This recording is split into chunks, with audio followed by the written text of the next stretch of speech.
الحمد لله رب العالمين والعاقبة للمتقين والصلاة والسلام على رسول ربنا ظلمنا أنفسنا وإن لم تغفر لنا وترحمنا لنكونن ربنا اغفر لي ولوالدي وللمؤمنين يوم يقوم الحساب. د لباس د مسائل دومره مرحله د کالو د غاړې کالر ورکول جایز دي کنه د کالر والا کمیس اغوستل جایز نه دي ځکه دا شعار د کفارو دي نو مسلمانان ته پکار ده چې دونه هغه تشبوه د خلکو سره په کاسته نه وکي او دغه په غیر مشه تشبوه کاس نه وکي واغوندي و د نور خلکو هم سوي دي د قرات سره خالي کیږي دا طالبانو ته ګورم د لیکاري اتم جلد 222 صفحه چې نفس په تشبوه کې وایي چې هغه د قوم سره مشابه دي دغه د پس ناروا دي امداد الاحکام څلورم جلد 315 صفحه آپ کے مسائل اور ان کا اعلی اتم جلد 300 صفحه سم دم وایي کالر لگانا انگریزوں کا شعار ہے مسلمانوں کو اس سے پرہیز کرنا چاہیے دی باید چې په دې وخت کې دغه سفریز وکړي دغه رقم فتاوی محمودیانو نسم جلد 215 صفحه او لباس اربانون کې شریعه احکام 55 صفحه فتاوی رحمانیه دریم جلد 383 صفحه هغه دا کالر کمیس ته کالر ورکول د انګریزانو شعار او علامت مسلمانان د دې سبایت څوک کې د دې علامه تشبوه سبایت پرهیز وکړي دومره په دې مرحله کې استفتاء د نارینه د پاره د ګول لمنی والا کمیس استعمالول څنګه د نارینه د پاره د ګول لمنی والا دا ډیسکو ماډل کمیس دا خویدا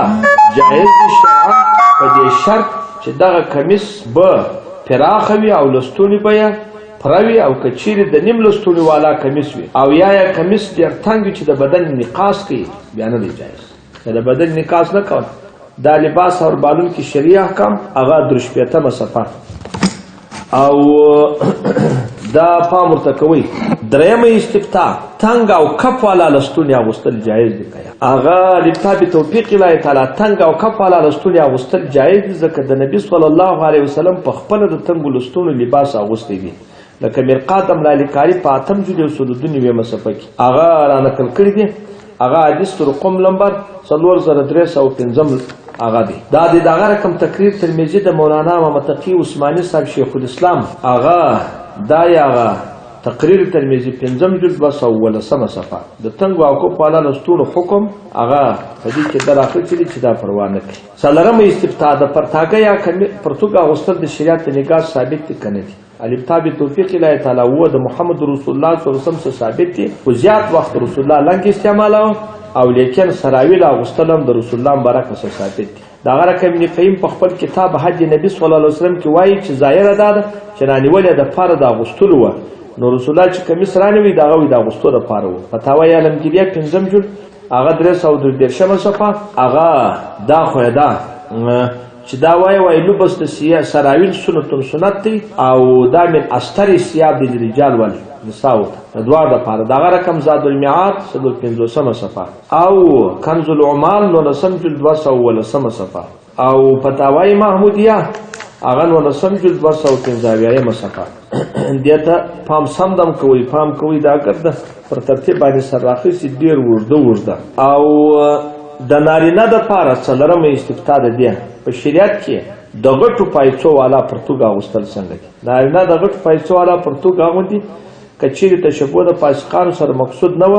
او یا تکبر لوی مقصود نه و بیا کې واغوندي پروانه کې لباس اربانو کې شریعه احکام 40 صفحه پنځمه استفتاء دغه مرحله د نارینه د پاره پرتوګ یا لنګ تر بجلو کوښته کول زړول څنګه دی الکتاب توفیق الله تعالی پرتوګم تر پندوی پر سنت دی او دی خواته تر زنګنو جایز دی اخواته تر بجلو کو جایز دی تر بجلو کو اخواته تکبر دی او دی خواته بیا ستري دغه زموږ پر مذهب باندې هغه د زنګون عورت دی صحیح بخاری په 2 په صفحه کې او مشکات چې په 340 صفحه کې د حدیثونو هغه را نقل کړی دي او تکمله د فاتن ملهم په لسم جلی اصول و مصفی او بالقادم لالکاری اتم جلی اصول واتنی ویم او منهاج السنن کنزم جلد و سولسم او تاتار خانیات لسم جلی اصول واتلس او فتاوی سلطانیت صدرم جلد 440 امداد الفتاوا صدرم جلد اصول درو دیرش او امداد الاحکام صدرم جلد 314 دا او حلال و آرام اصول 15 او ځای چې مفاهمه او لباس اور بالون کی شریعه کم 15 او فتاوی اکانیت 2 جلد 209 اندازه د پایڅو د جوړولو بچونه تابع توفیق الله تعالی د نارینه د پاره دوار دیوالیا دادې د استیباب دی هغه دادې چې پیسې تر دانیمه کې تر پنډیو یو یې د بل دی چې درتول تر بجلکو پورې تر بجلکو اخواته ناروای تر بجلکو پورې روای فتح المریم تکمله د فتح المریم هغه دوم جل یا لسم جل دواړه سیدي یو سل شپږمه ام په خودي فتح المریم دوم جل یو سل شپږم فتح المریم او تقریر ترمذی پنځم جل 215 دا اوس د ګورو څخه پاتې په شریعت کې د کوټ یا پتون اغوستل څنګه دي الف تابع توفیق الله تعالی کڅو اوس په مسلمانانو کې کوټ او پتون عام رواج دي دغه باوجود انګریزي لباس بلل کېږي بالباس که تشبوه د کفارو سره نه وي نو تشبوه کې د فاسقانو سره کمه درجه راځي دغه دپاره دغه لباس اعتراض ضروري دی خپل تر وسه کړي او که یو څوک مجبور وي یا شی نه لري هغه د پتلونو شی واغوندي بیا پروا نه د اخلاص د ضرورت په خاطر چې کمه درجه دا د چې نقاص ته بدن راولي بیا هغه ما چې تشبوه هم نه وي هغه دا وي درج مختار هغه بیا درته وایم هغه جلد اول 302 او دغه رقم جامع دی او فتاوی محمدیانو نسم جلد 280 امداد الاحکام څلورم جلد 340 او کفایت المبتد ولسم جلد 280 او لباس اربالو کې شریع احکام یو 40 تقریر ترمذی پنځم جلد 389 د ټای یا نیکټای او دغه یو صفه مشکات دوم جلد 280 د مخ کې سره د اواب کې مسائل اورون کال اتم جلد 315 هغه اویایم دا ګوري او لباس اربالو کې شریعه کم 55 و ټای یا نیکټای استعمالول څنګه دي بیا هغه وخت چې کوم مکتب یا پونتون او یا مدرسې او چې ادارې ته خاص حکومتي ادارې ته ځي بیا دا خامخا تدریل ته لازمي بلل کېږي دا څنګه دي تابع توفیق الله تعالی د ټای استعمالول کڅم په مسلمانانو کې عام سوی دي مګر دوی په دې باوجود د انګریزي لباس هغه یې سګنل کېږي او که چیرې انګریزي لباس تصور ونه کړی نو بیا پوساک او پجارو لباس په هر حال کې دی دغه وایسته په پوساک راځي د ممنوع دي دومره خبره ده چې د صلاح او نیکان خلکو دا لباس خوشوي هم نه ځکه دا لباس د علما او صلاحو د لباس څخه خلاف دی دا خو د علماو کار درېمه خبره ده چې د دې څخه علاوه په ټای کې یو خرابي دام سته چې عیسایان دغه ټای نیکټای د خپل عقیدې صلیب عیسی علیه السلام د حضرت عیسی علیه السلام د دار کولو او دغه عقیده او دغه شی په ثابتوي دغه رقم کې دا د ټای دا بلم ده نو بالکل دا غو سره څوک ده او که سید د ادارې د پوخات سره مجبور وي لکه د پاکستان کارکونان یا بل بیا واغوندي نو